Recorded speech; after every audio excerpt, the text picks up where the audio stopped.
It's Carl Kennedy from The Rods, and you're watching Aftershocks TV.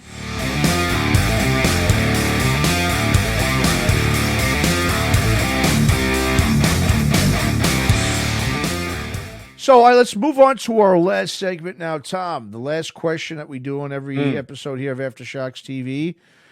Today, okay, our last question is going to be a favorite band or artist that changed the musical direction after the first, album or so, whether they got heavier or lighter. Let's dig into this. There's a lot of bands that have done this over years. Now, I think there's a difference between evolving your sound, but then changing a musical direction completely. There's obviously bands always evolve with their sound, but a lot of bands have done a drastic change in their sound too. So go ahead, let's talk about what you got. What's some of your favorite bands? Yeah, so I'm gonna not take what you said. I'm gonna put my own spin on it. And the reason for that, you said favorite bands. I couldn't like the bands I'm going to mention. I'm a huge fan of. Favorite bands, no.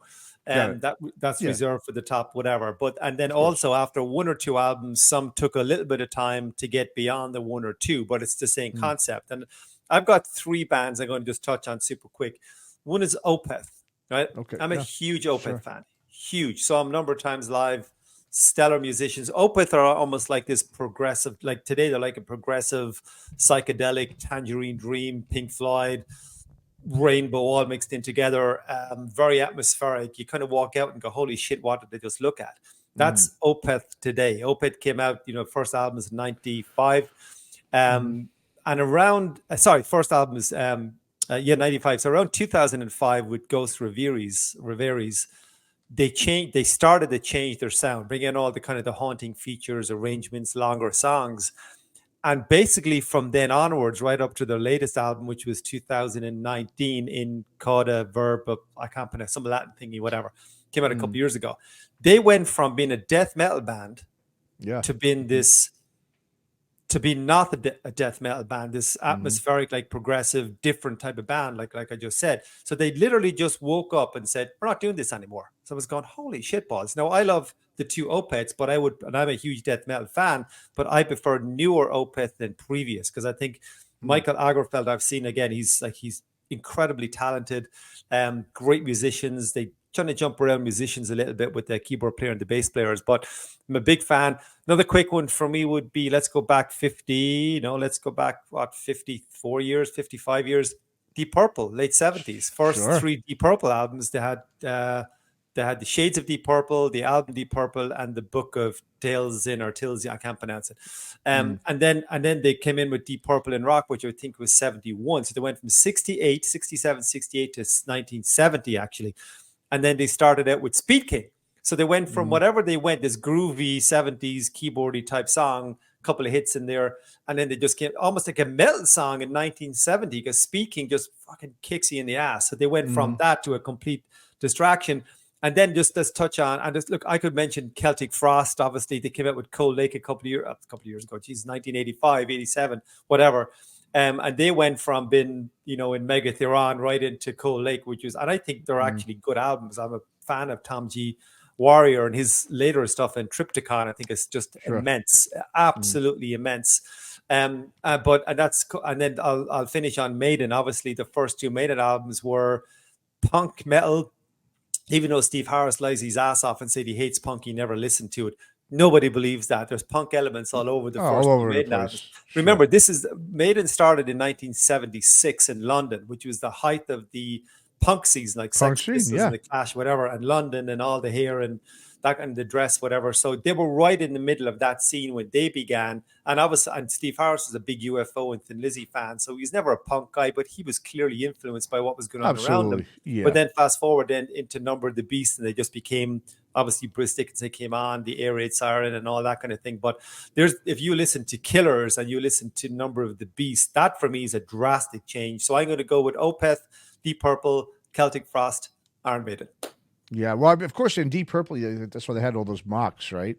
Yeah. And each mock was just a different sort of sound. Yeah. And that's another discussion. This is another one for down the line, Mach 2 versus Mach 3. Ooh. Sure, exactly. I mean, yeah, you go into that all day. Yeah, and like you said, Maiden, you're right. I mean, Steve Harris, I know he says, he despised punk. I mean, it's all over the place on those records. All over. I mean, all over. I mean, it's very punk influence. I don't care like you said, maybe he did hate it, but he was definitely, it was seeping into his playing and his influences because it was definitely there. I think, man, Yeah.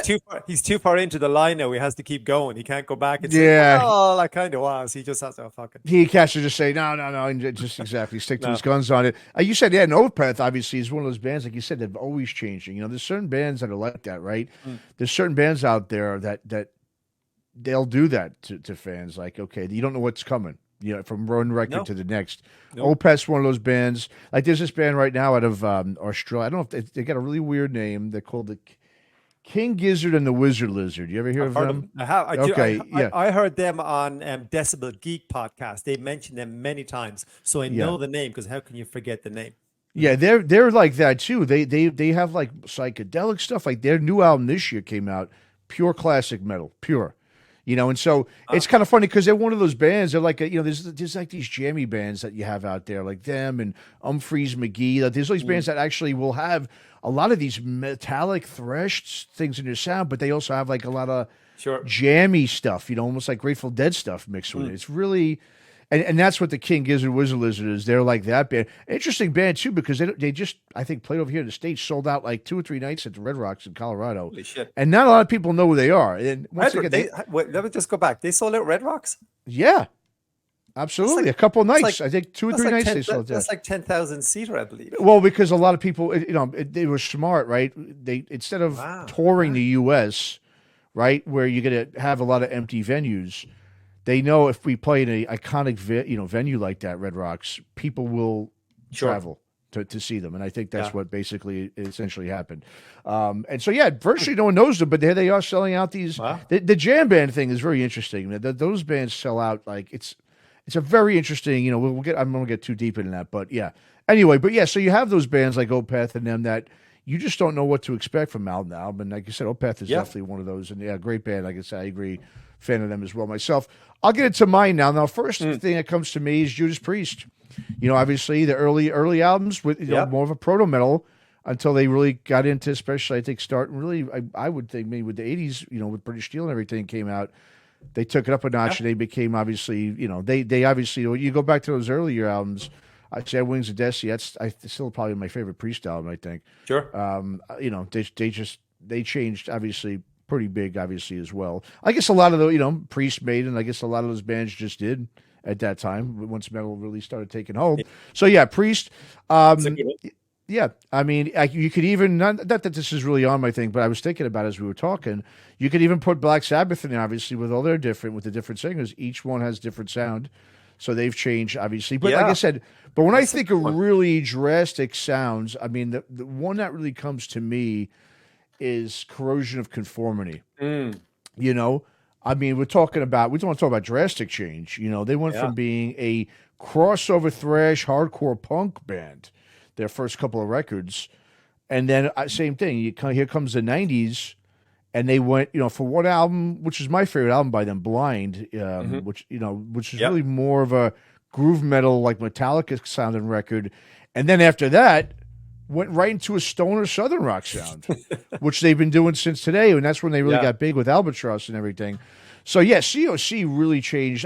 Once again, and what's amazing about COC was they're known, when people ask you, okay, what are some of the classic crossover thrash bands, they're automatically right in there. You ask anybody from those days, they'll always say, Corrosion of Conformity. They were, they're right from where you are, Tom, in North Carolina. Right. They moved to...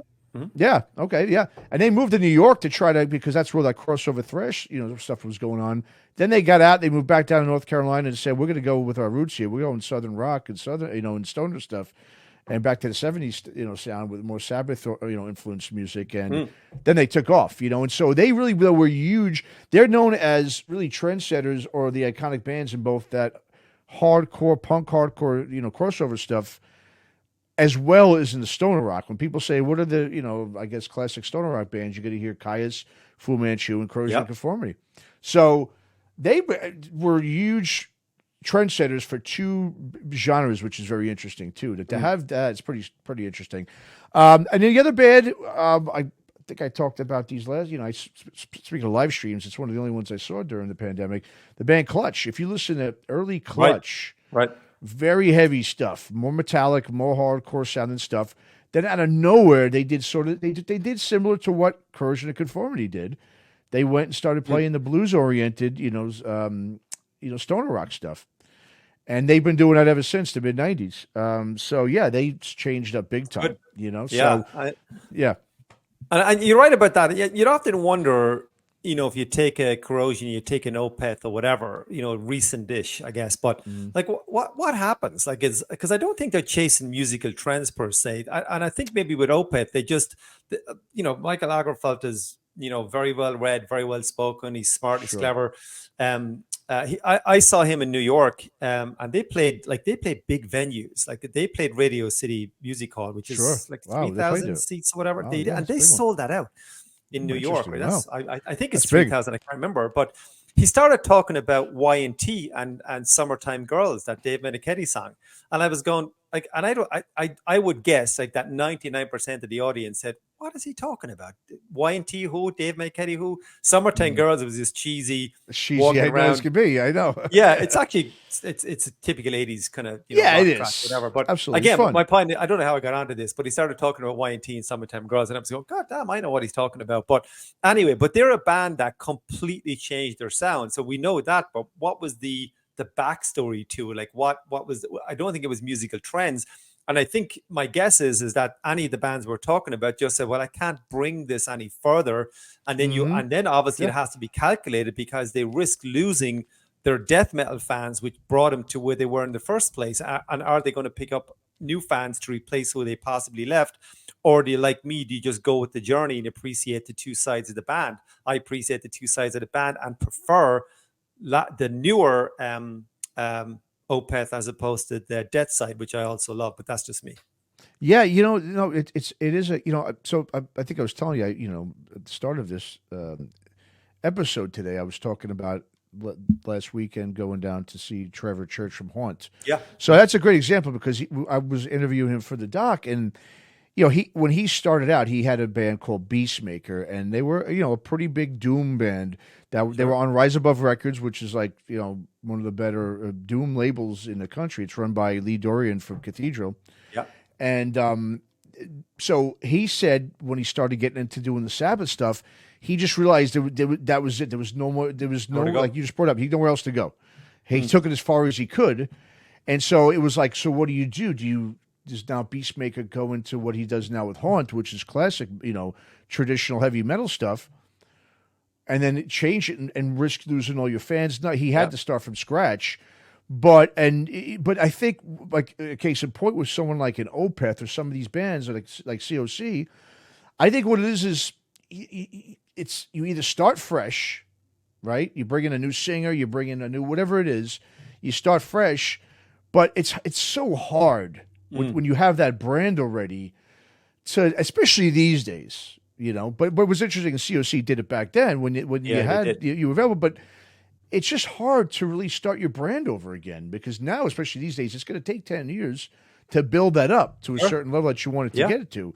Even back then, it took a few records, and it's hard to get people to think of anything else. To leave that band and go to this, especially if they're not a fan of that music. So it is an interesting concept of story of like, how do you go about choosing that and decide to keep the name, but then change complete directions musically, and hopefully you keep your fans. I think you just for one, I think you have to have the backing really of the label or whatever it is, whoever's really invested in you, financially. I think if they're okay with you doing it, then okay, you go. A lot of labels won't do it. See, that's the difference too. If you've got that backing from an A&R perspective or a label that's willing to say, well, listen, we just love what you do. Whatever you do, we're going to go ahead and support it. I'm sure someone like Ackerfeld's with Opeth, he's got that. I mean, he already has such a huge following globally, and he's got such a great reputation as such an awesome guitarist and musician overall. I think the label's like, look, you're already bringing the crowd out. You can do whatever the hell you want. You know what I mean? Yeah. But you're right. But with a COC, it's interesting because I don't, to go from what they did to that, I think they did change labels COC, and I think that's what it is too. Labels will pick up Yeah. I mean, some labels will say, Yep. no, we're done. We're not putting it out. A number of labels like, yeah, come on over here. We have no problem with your name. We can market it. You tour. That's the thing. The key is, as long as you're touring consistently, labels don't care, especially these days. They don't give a shit what you're putting out. As long as you're going to go out there and you're going to push it That's right. and play it, sure, They don't we'll take a chance. We'll take the risk. So, But man, you look at a band like Rush as an example. So they went their first album 74 right up to Moving Pictures 1980, I think. They released pretty consistent. Oh no, they were kind of all over the place, but consistent all over the place. You knew it was Rush when you heard it, right up 2112 and Hemispheres and so on and so forth. And then they released Moving Pictures, and then boom, they went straight into Signals. They went into Grace Under Pressure. They went into Say It From Me Power Windows, and Presto and all that. And they went very, very light. Alex Lifeson was kind of, okay, well, we don't really need you. You just strum in the corner. And they went heavy on the synth. They almost sounded like a heavy Police. And I love Grace Under Pressure. I actually think Grace Under Pressure is one of their best albums. I absolutely love it. But then they came back with Counterparts, and then said, okay, Alex, you're back. You can come back in again. So there's a band that took a complete left turn for, 6-7 years, but still sold out arenas because their legacy and that their fans were, Rush fans are like another genre of fan. So they got away with it. But if you listen to that's a drastic change, even in the space of 2 or 3 years, going from Moving Pictures right up to Grace Under Pressure. Again, I'll go with the flow. If I like the music, I like the music. I don't need a band or want a band to do what I like. Just do whatever you like. And if I jump on board, great. If I don't, I'll come back when you come back to me, kind of thing. And that's a great segment, Matt. So thanks for just bringing that up. And as we're talking about it, we're just thinking of bands that are constantly meandering. And then you get an AC/DC or a Maiden who pretty much stay the same, and that works for them. Well, like you said, I think with like Rush, right? They already had their legacy cemented, and the thing too, back in the '80s and then even the '90s, there was so much money in the business. That's right. I mean, they were just throwing around money left and right. That's right. And you were putting out records more often, So, for someone like Rush, like I said, they already had that fan base. And of course, yes, in the '80s, we can name pretty much every band from the '70s and what their style was like in the '80s completely drastically changed because of the synthesizer. Haircuts changed. Everything. Everything. I mean, look at all of them. I mean, and MTV obviously really triggered all that. I mean, Whitesnake, Heart. You can go down the list. I mean, there's all these bands changed their sound and style. Pressure because they had the back end of labels. The labels were not going to drop them. They just said, we want you to put out a record that sounds like this. Okay, sure. You still paying us? We're still going to get whatever? Yeah, we'll do it. Sure. Now, when they got some blowback from it, maybe from fans, and then labels started seeing, the sales are going down, ticket sales are going down, record sales are going down. Yep. Let's go back and let's retool and revamp. That's right. And then in the '90s, of course, there was so much money in the '90s as well. It's just obviously since the dawn of the internet and streaming and so forth, it's just a whole different ball game that bands are now, not taking chances anymore. They're playing it safe because they have to. They really have no other option. And if they want to do something a little, at a left field, they've got to start a project, as we see left and right with Frontiers doing everything. Start your projects, get it out that way. And if something does click and it gets a huge fan response, well, then the labels will then pick you up and put money behind that. So just a different way, that the industry works. But yeah, it is an interesting concept how, good topic. I like that topic. Yeah, absolutely. Good. All right, so we're getting ready to wrap it up here for this week's episode, Tom. Great time, as always. Yes, sir. Anything else you want to throw out there before we get ready to wrap this up? This has been recorded. It is 1:19, so obviously these go live and get posted a week later. But I'm going to see Tool on Sunday evening here in the Spectrum Center in Charlotte. So 20,000 seats. I think it's sold out or almost sold out. So when we come back on, again, there's all the time changes that'll happen with the posting dates. But I'll definitely give a review of my upcoming Tool concert and see where we go from there. What about you, Matt? Yeah, well, I don't really, once again, like I was telling you, there's not much. I don't have anything coming up show-wise until March when I've got Prong playing with Voivod. But when you go to that Tools show, because I was actually going to bring this band up, but no one really knows them about changing their sound. The opening band, you got to go and check out the opening band. They're called Elder. They're a band that's been part of the heavy rock scene for probably about 15 years from Boston. They started out as a real sort of almost like a band that sounds kind of like a Helmet sounding band, a really heavy rock 90s groove metal type of, I don't say metal, but groove rock. Okay. But a lot heavier. And they've changed. They put out an album last year. They actually all moved, so they're from Boston originally, but they all moved to Germany. The band now it lives and is based in Germany because they got such a huge following over there Wow. in Europe. And they got tapped to open for Tool. And they're an Interesting. incredible band. Like I said, they've got a lot of long songs. They've become really more progressive and psychedelic type of sound they've got on them. But don't skip them because they're an incredible Okay. band. And I'm so glad that Tool picked them up. We were all, Interesting. all the stuff that we were focusing on Heavy Galaxy, they're in that vernacular. And that kind of sound. So yeah, I was so happy that Tool put them on tour. We came out of left field, but they were Nice. they were like the album of the year in 2022 for that sound, and they're a huge band. So definitely, I want to hear your review on Elder. Not just I will. Tool. Yeah. And just before you go, Matt, too, we were obviously texting yesterday about the band I mentioned a few weeks ago, Sleep Token, the band from yes. London, England. They just That's right. announced their US tour. They're playing in Asheville, which is about 2 hours west of me. And again, not many people know who they are. So you like them, you don't like them, that doesn't matter. But I personally have discovered this band. I'm just falling in love with their discography. Not that it's that big. They date back to 2016. And they're playing 7,000 to 10,000 seaters in the US. That's their tour. Not 500, like not George Lynch playing to 400 and 500 people. They actually sold out. And they're playing Radio City Music Hall, the club theater here in Asheville. Is 7,200, and they also are playing Red Rocks, which I think is 10,000 if I'm not mistaken. So they're a band. My prediction, played this back in a year, they're going to be headlining arenas in a year from now. Well, we said last week on it. We said, are they the new Ghost? I think they are. I think they're going to. I think they are.